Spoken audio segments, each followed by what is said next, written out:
साहित्य टीवी देख रहे समस्त दर्शकों का स्वागत है। साहित्यिक वीडियोस को देखने के लिए हमारे चैनल को सब्सक्राइब करें। आगामी वीडियोस की नोटिफिकेशन के लिए बेल आइकन का बटन दबा दें। वीडियो को लाइक करें और दोस्तों के साथ शेयर करना ना भूलें। नमस्कार, मैं राजकुमार रत्नेश आपके लिए साहित्य टीवी पर स्वागत करता हूं। मित्रों, जैसा कि हर सप्ताह यानी कि हर 7 दिन के बाद एक नई कहानी लेकर के मैं आपके पास आता हूं, और आपने जो मेरी कहानियों को जो प्यार दिया है, सराहा है, ऐसा प्यार आपका मेरे प्रति बना रहेगा। मैं ऐसी कहानियां आपके साथ शेयर करता रहूँगा, लाता रहूँगा। जो सारी कहानियां मेरी हैं अभी तक, वो आपने बड़ा प्यार दिया है, उसको सराहा है, और सारी कहानी मेरी एक प्रेरणादायी कहानी रही है। मेरी हर एक कहानी से समाज को, आपको एक प्रेरणा मिलनी ही चाहिए, ऐसा मेरा मानना है। तो शुरू करूंगा मैं। आज की कहानी है किसान की घड़ी।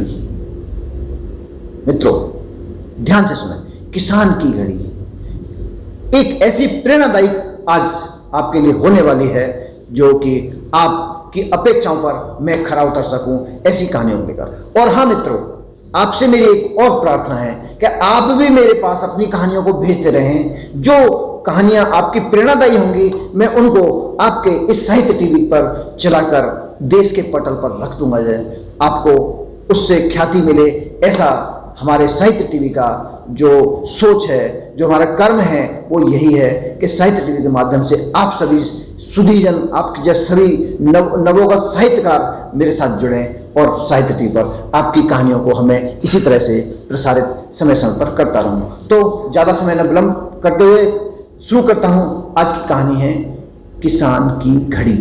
किसान की घड़ी आज आपके लिए कैसी प्रेरणादायी सिद्ध होने वाली है।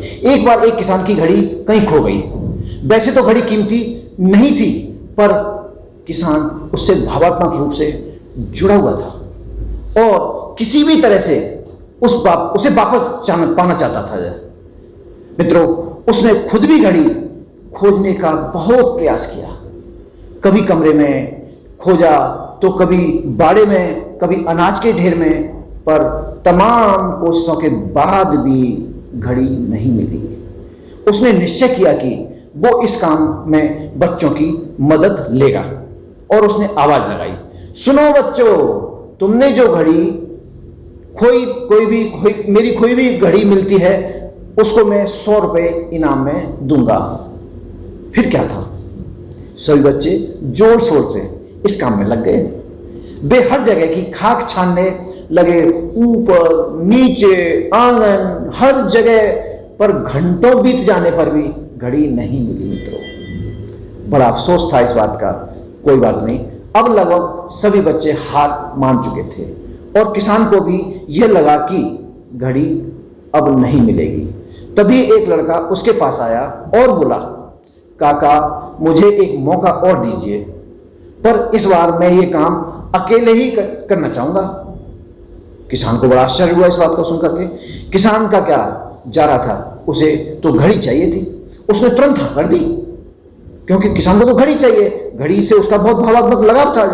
लड़का एक एक करके घर के सभी कमरों में ढूंढने लगा, और जब वह किसान के शयन कक्ष से निकला तो घड़ी उसके हाथ में थी।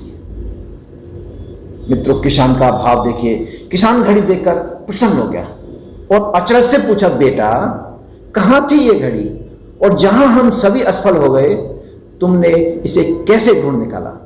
यह एक अच्छा सवाल था किसान का बच्चे के लिए। लड़का बोला, काका, मैंने कुछ नहीं किया, बस मैं कमरे में गया और चुपचाप बैठ गया और घड़ी की आवाज पर ध्यान केंद्रित करने लगा। कमरे में शांति होने के कारण मुझे घड़ी की टिक टिक टिक सुनाई दे गई, जिससे मैंने उसकी दिशा का अंदाजा लगा लिया और अलमारी के पीछे गिरी ये घड़ी खोज निकाली। मित्रों, देखिए ध्यान कितना महत्वपूर्ण है। मित्रों, जिस तरह कमरे की शांति में घड़ी ढूंढने में सहायक साबित हुई, उसी प्रकार मन की शांति हमें जीवन की जरूरी चीजें समझने में सहायक होती है। हर दिन हमें अपने लिए थोड़ा वक्त निकालना चाहिए, उसमें हम बिल्कुल अकेले हों, जिसमें हम शांति से बैठकर खुद से बात कर सकें और अपने भीतर की आवाज़ को सुन सकें, तभी हम जीवन को और अच्छे ढंग से जी पाएंगे। मित्रों, कहानी आपके लिए एक प्रेरणादायी है।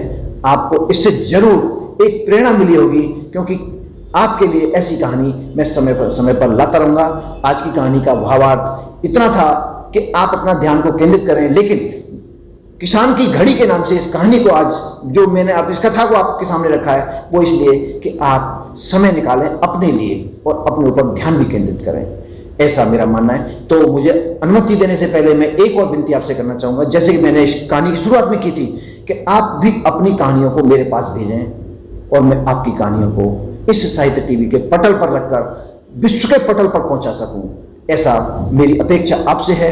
आपको मेरी कहानियां अच्छी लगी, मेरे कमेंट बॉक्स में जाइए और उसमें अपनी बात को जरूर रखें, लेकिन इस कहानी को अपने मित्रों को भी शेयर करें।